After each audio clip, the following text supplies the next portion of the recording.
Nesse vídeo eu vou mostrar uma estratégia completa para você montar o seu plano de estudos para o concurso do INSS.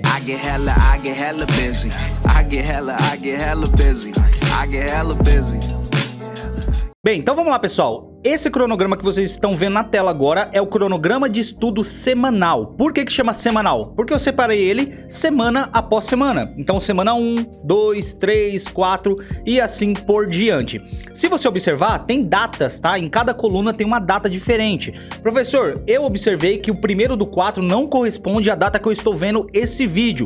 Tem como alterar? Tem sim, sem problema nenhum. Então eu vou colocar aqui, por exemplo, dia, sei lá, 15 do 4, tá? Um exemplo. Coloquei 15 do 4 e todas as demais datas já foram programadas, ou melhor, reprogramadas, tá?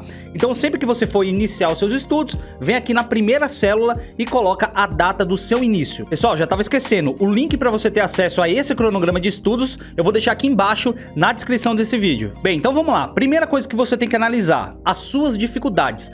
Quais são as disciplinas que você tem mais dificuldade no concurso do INSS? Ah, professor, é raciocínio lógico, informática e português. Legal, é importante você entender quais são as suas dificuldades. Segundo, qual a disciplina mais importante, mais relevante na prova do INSS? Ah, professor, com certeza é direito previdenciário, com 70 questões. Então a primeira coisa que você vai fazer aqui é o seguinte, vai colocar o maior número de vezes direito previdenciário no seu cronograma de estudos. Então nessa linha aqui, que está um pouquinho mais escura em azul, são todas as disciplinas cobradas no concurso do INSS. Então você vai clicar aqui, ó, na setinha e vai ter uma lista, tá? Português, informática, raciocínio constitucional, administrativo, ética, regime jurídico e seguridade social, ok? Então você vai colocar aqui, ó, seguridade social. Por quê? Porque é a disciplina mais cobrada na prova do INSS, a matéria mais importante, com 70 questões. E é interessante você colocar 3 vezes na semana, ok? As 3 vezes na semana, você que vai escolher se é segunda, quarta e sexta, se é terça, quinta e sábado. Aí você escolhe se é segunda, terça e quarta, você que escolhe, tá? Mas eu vou colocar aqui, ó, segunda, quarta e sexta. Então eu vou colocar aqui, ó, um dia sim, um dia não, para eu estudar Seguridade Social. Feito isso, é importante você não colocar apenas disciplinas, e sim os assuntos. É muito importante você ir desmembrando todo o edital do INSS. Não adianta você colocar no seu cronograma, sei lá, português e informática. Aí depois vai colocar administrativo e ética. Não, isso não funciona. O interessante aqui é você desmembrar os assuntos, inclusive os assuntos mais relevantes da banca organizadora, ok? Então nessa parte branca aqui que eu tô circulando para vocês, são os assuntos referentes a cada uma das matérias do concurso do INSS, ok? Então como eu já coloquei Seguridade Social, eu vou escolher os assuntos. Então vou clicar na setinha, vou rolar aqui para baixo, ó, tem todos os assuntos aqui, vou rolando, deixa eu ir lá para baixo, né? Acho que já passou. Vou escolher um aqui, tá? Filiação, inscrição e também vou dar um Ctrl+C, Ctrl+V para ficar mais fácil. Deixa eu ver esse assunto aqui. Pronto, Receitas da União. Beleza. Então eu já montei a minha grade de estudos de Seguridade Social no dia 15 do 4. Professor, o edital não saiu ainda. Eu estudo uma matéria por dia? Não. O interessante é você estudar 2 matérias por dia. Professor, saiu o edital, quantas matérias eu estudo? No máximo 3 disciplinas por dia. Por isso que é muito importante esse pré-edital, esse estudo do pré-edital, para você ter mais tranquilidade para entender as suas dificuldades e pegar inclusive o macete da banca. Então na segunda disciplina eu vou colocar português, tá bom? Português, e vou escolher o assunto. Vou colocar interpretação de texto e também, deixa eu ver, vou colocar também pontuação, ok? Tô colocando aleatório aqui só para ensinar vocês, tá bom? Então eu já montei aqui a minha grade de estudos pro dia 15 do 4, com suas devidas disciplinas e também com seus devidos assuntos. Então vou estudar Seguridade Social e também português. Professor, eu observei que tem 2 células, né? Mais 3 células, na verdade. 2 em cima e uma embaixo. O que significa isso daqui, ó?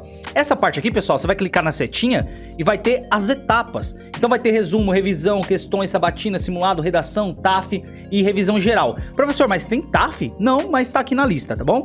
Então aqui eu sempre recomendo o seguinte: revisão, depois questões e aqui embaixo cadê? Resumo, tá? Então, o seu ciclo de estudos pro dia 15 aqui no nosso exemplo vai ficar assim: revisão, questões, Seguridade Social com seus devidos assuntos, Português com seus devidos assuntos e também resumo. Mas por que isso, professor? Calma que eu já vou te explicar. Agora eu vou montar a grade do dia 16. Então eu vou copiar aqui, ó, revisão e questões e vou escolher agora as disciplinas. Vou colocar aqui, deixa eu ver, informática. Vou escolher o assunto, né? Coloquei aqui na setinha, colocar internet e intranet. Outra coisa importante, pessoal.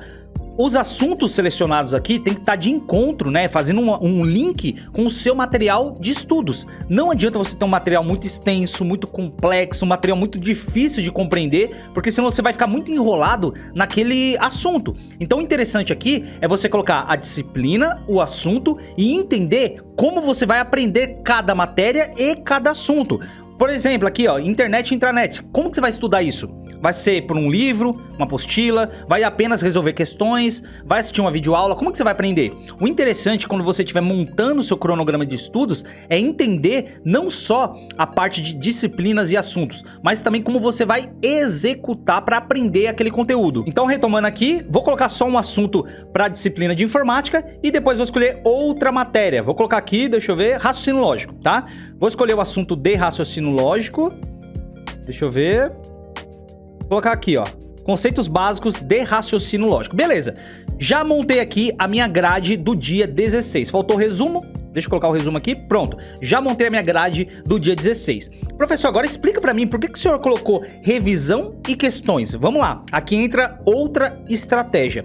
Pessoal, é muito importante você revisar tudo aquilo que você está estudando, até para fortalecer ainda mais e indicar para o seu cérebro que aquele conteúdo é muito importante e é prioridade na sua preparação. E para isso que nós fazemos a revisão. Inclusive, as questões, ela reforça ainda mais o conteúdo que a gente está estudando. E por que eu sempre coloco antes, né, da parte teórica num ciclo de estudos? Porque o negócio é o seguinte, suponhamos que você estudou aqui, ó, no dia 15, Seguridade Social e Português, ok? Você leu um PDF, você leu uma apostila, você leu um livro, você fez anotação, você assistiu videoaula, enfim, fez todo aquele trâmite, aquele processo da parte teórica, ok?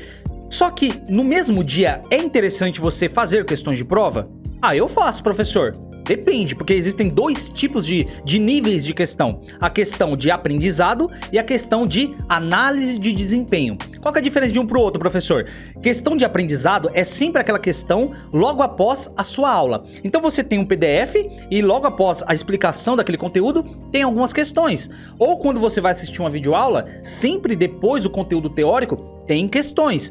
Aquelas questões são questões de aprendizado. Você não tá muito ligando se você vai acertar muito ou errar muito, se você vai chegar aos 80% ou aos 20%, isso não interessa. Por quê? Porque você está aprendendo com as questões de prova. Isso é interessante. Então não se cobre muito sempre que tiver questões logo após a sua apostila, o seu PDF ou a sua videoaula, ok? Tá bom, professor, mas e as questões de aprendizado? Aí sim, é a validação do seu conhecimento. E aqui é interessante, você tem que validar o seu conhecimento. Por isso que no outro dia eu coloco questões e também revisão. Então como que vai funcionar? Você estudou 2 disciplinas num dia, no outro dia você vai fazer uma revisão do que você estudou no dia anterior. Então, por exemplo, no dia 16 eu vou fazer uma revisão de Seguridade Social e Português. Desses assuntos aqui, presta atenção. Por isso que é importante você ir no foco do problema. Você vai lá e vai fazer a revisão de filiação e inscrição, receitas da União, interpretação de texto, que é mais questões, né? E também pontuação. A revisão desse conteúdo será feita no dia 16, ou seja, logo após o dia que você estudou, beleza? E depois, na sequência, você já faz questões. Mas questões de qual matéria, professor? Do que você estudou no dia anterior. Então você vai fazer questões aqui de Seguridade Social e Português. Eu recomendo você fazer 5 a 10 questões de cada assunto. Você viu que é importante? É legal você fazer questões por assunto e não por disciplina. Então vai lá e faz 5 questões de filiação e inscrição, mais 5 questões de receitas da União. E a mesma coisa em português. 5 questões de interpretação de texto, mais 5 questões de pontuação.